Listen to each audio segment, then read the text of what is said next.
Welcome. It's been a while of 2 weeks. Wow, almost seems like it's 14 days ago. I've been a lot of places, mainly New England and the Northeast. I'm sure if you probably found out I had other channels, and in one event, I actually accidentally attended a presidential event in Philadelphia. Feel free to look it up. Onward to review. And I'm actually going to start out with episode 13. And I'm going to work my way back, okay? I think I should probably start out by talking about Capella and her fight with Al. I have to say this about Al. I know it was brought up by a couple of message boards. He seems like he's more of a NEET than Subaru, with just his actions and his general portrayal. And if you think about it, he could pass as an alternate version of Subaru. Let me get this a little closer. And he could definitely pass as an alternate version of Subaru. Just the way how he acts, his mannerisms. I say alternate because, let's face it, he's a lot stronger than most of the characters in the show. And after he cut down after he cut down Capella twice, spoiler, yeah, she did accidentally cut down Priscilla, but it was actually Capella. I have to say this, Aoi Yuki is amazing as a voice actress. I had to watch this fight first time in the Japanese, and oh my God, she plays this up like scenery chewing of perfection. She makes this fight almost like a 10 out of 10 for a fight that's only maybe 2 minutes, maybe a minute, 2 minutes long, where they're actually maybe fighting maybe about 30 seconds. Every word she does, every euphemism. I know I probably talked about it in one of the Ranma streams because, yeah, she was Azusa Shiratori. And she did an excellent job in that, too.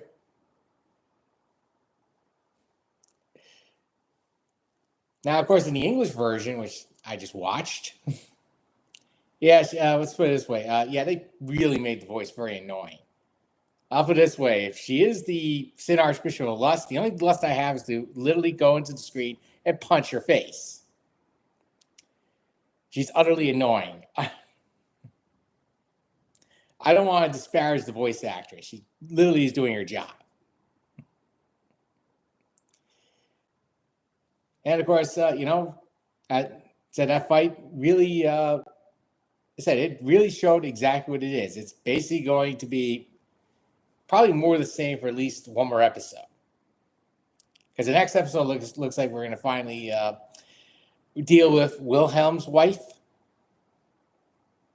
But on to the main fight. Adar Kurgan. Now, I noticed as the fight went along, it seemed like Kurgan started to lose a lot of clothing, which in anime means power time, power up. Great example is 1980s pro wrestling with Hulk Hogan. Yeah, when Hulk's getting ready to go, rips off the shirt. I just love that trope. I just love it. But I have to say this. The more the fight goes on, the more I start thinking that maybe Kurgan is starting to lose his programming. I mean, for all intents and purposes, we've seen these witches cult people. They seem very brainless. They don't exactly show any emotion. And the more this fight goes on, the more emotion you get out of Kurgan. In fact, he seems even more human than some of the characters as the fight goes on. Like his zombified self starts gaining full consciousness. Even to a point where he starts thinking, maybe I'm an abomination. he doesn't really say much, really, to the end. Spoiler. But it really does measure Garf. Garf, once again, is still traumatized by, well, the vampire he killed in the previous season. I tell you, I love the animation. Just the happy, crap-eating grin when she's just running out with the dagger. Of course, it's all in Garf's head. And of course, you know, the fact she brings up that the things that are attacking him were once human. Really attacking Garf at a more emotional level. Now, of course, when they were attacking him, if you notice, Kurgan came to defend him. Yeah. I mean, these are things that are working with the witches cult, and he just flat out kills them. You know, it starts making me think that maybe Kurgan is really not programmed the same way the others are. And he's a lot more conscious. I know I'm repeating myself. And as he continues to fight, if you notice, takes out one of his swords. And another as the fight goes on. And it really sticks to you in the final moments of the fight when they accidentally get into the shelter. Garf knows the two children he was looking for when the whole Witches Cult saga began for him. Were there. And of course, you know, the little boy really trying to get Garf really pumped up. Once again, this seems more like 1980s wrestling than anything else. You know, when the fans start cheering your name, the wrestler immediately does a 180 from looking weak. But once again, brings it up to where Kurgan. When Kurgan enters, what's the first thing you do? He knows the water level is starting to rise, which means in the end, yeah, these people are probably going to die. Immediately cuts the water to dam it up with rubble. I mean, at this point, the water is not going to be as much a factor. And then what does he do? Takes out all the swords and his fists. And I do love the fact that Garf is like, thank you.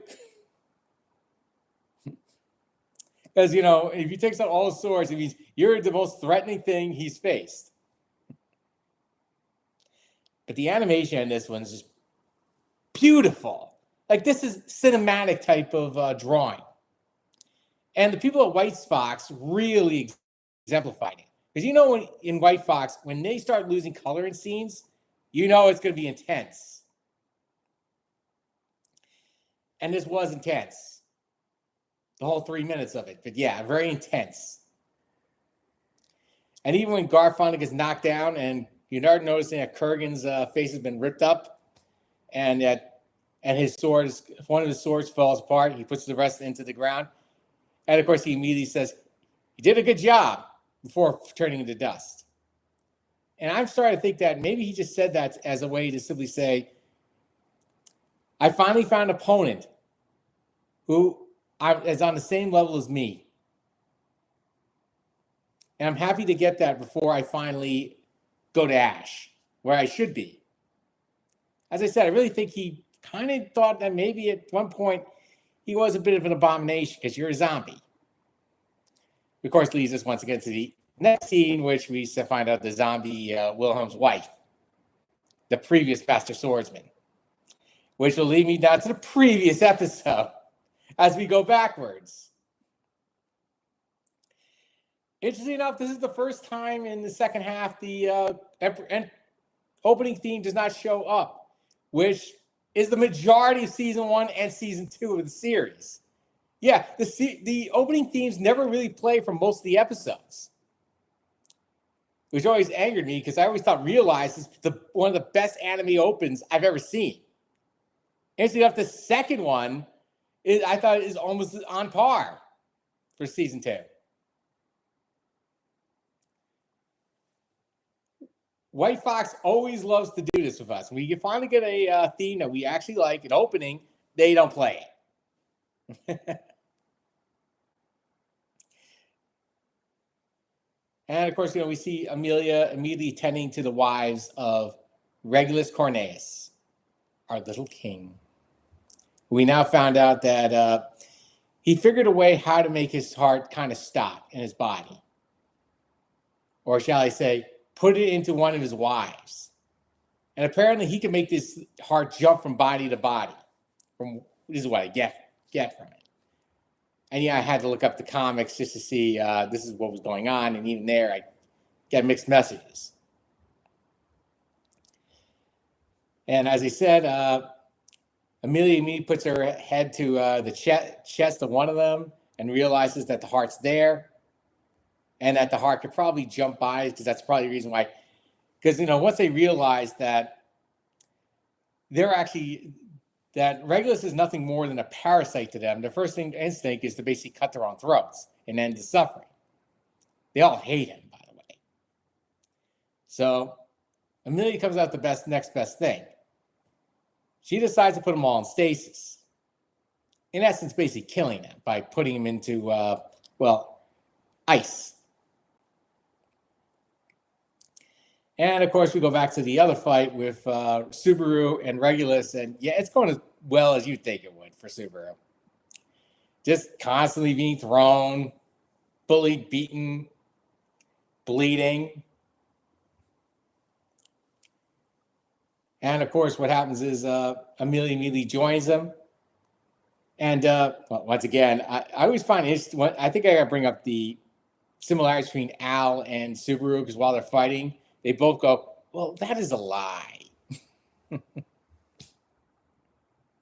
when she does that to Regulus, and at one point Subaru figures out that Regulus's heart is now in Emilia, which Regulus is immediately saying, yeah, well, guess what? Now the noose is tightening on you. Are you going to kill the girl you swore to defend? I guess you probably remember from a couple of other his timelines he dealt with, where one of the invisible hands killed Emilia. That he could probably go right into the body and stop it, in which he uses invisible hand to basically end Regulus's heart and her body. Of course, Regulus, I guess, probably was able to somewhat regenerate back in his body, but not before getting his ass handed to him. Of course, Emilia starts punching him readily, almost do a complete combination after throwing into it. Obelisk, and of course, try finishing him off with ice. And we start seeing Regulus limping up, really beaten, battered, bruised. Basically, only because he has to manually now stop his heart just to keep going. Now, I'm pretty sure at this point, Emilia could probably finish him off, but no, they immediately go for the heavyweight. I'll go back to wrestling. This is like the Money in the Bank situation where, a very clean and ready to go wrestler takes the Money Bank briefcase, cashes it in on a guy who's already beaten up. And we find out that Reinhard is now Saitama. I'm not kidding you. He is now Saitama. I'm sure you remember One Punch Man Season 1, where Saitama ends up, Boros punches Saitama so hard and then kicks him, and he goes all the way up to the moon. And then Saitama basically holds his breath, immediately knows that the moon doesn't have as much gravity, and then basically knows all his power to go right back to Boris. One of the best moments in all of Season 1. Yeah, well, Reinhardt's able to do the same thing now. He went right to the moon and kicked his way right back to Earth. Well, ReZero's Earth. At this point, yeah, he sends Regulus flying before finally stomping him right into the ground. And, of course, sadly, you get the really severe death scene of him basically being drowned to death. He just keeps trying to stop his heart just to keep going, only to realize that the more he can't breathe, the more his heart has to beat. And unfortunately, you don't have air, you're going to die. Uh, and I have to say this. I know a lot of people on the internet complain that Regulus was basically toned down, and I have to actually agree here. Yeah, because I mean, season 2, regardless of what was happening to Regulus, Cornelius, you immediately thought that this guy was a menacing force. Someone you could not take lightly, regardless. Even when the witch pulls him into the ground, you still felt that this guy is a threat. And this fight just kind of made him more like a whiny TikTok poster. I'm sorry, I had to pick on TikTok. I mean, they really toned it down and virtually ruined the image of this unstoppable force that is Regulus Cornelius. That's my biggest complaint. Now, of course, I do like the, I just face it, I did like the animation, especially in the last episode 13. That was one of the best the series has done. Although I didn't like the turns they do with Regulus, turning him basically into a whiny version of the menacing figure from season 2. This was pretty interesting to watch him, noticing that basically every bad deed that he's done is now coming back to haunt him, especially in the image of his wife smiling at him. And finding out that Reinhard signed him up. So, here we are. 5 episodes into part 2 of season 3. So, that means we don't have many episodes left. 3, that's it. For me to review. So I guess I'll see you in a couple of weeks to do some more episode reviews. By the way, I also looked at some of the reports. It looks like we're getting another Konosuba season. So yay, I'm going to be able to do more reviews. Fully edited ones too. Also, it looks like they're going to be working on season 4 of ReZero very shortly. Once again, great.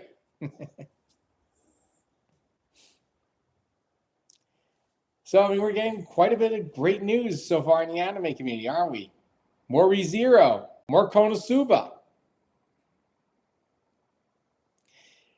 Until then, I'm going to check out. Once again, I'm going away. March has been one of those months. I've been going away all over the place. I was in Providence 2 weeks ago. This weekend, I was in Philadelphia. I'm actually only going up north to Orlando in a couple of days. So anyway, goodbye, and I'll see you again. More ReZero coming. Bye.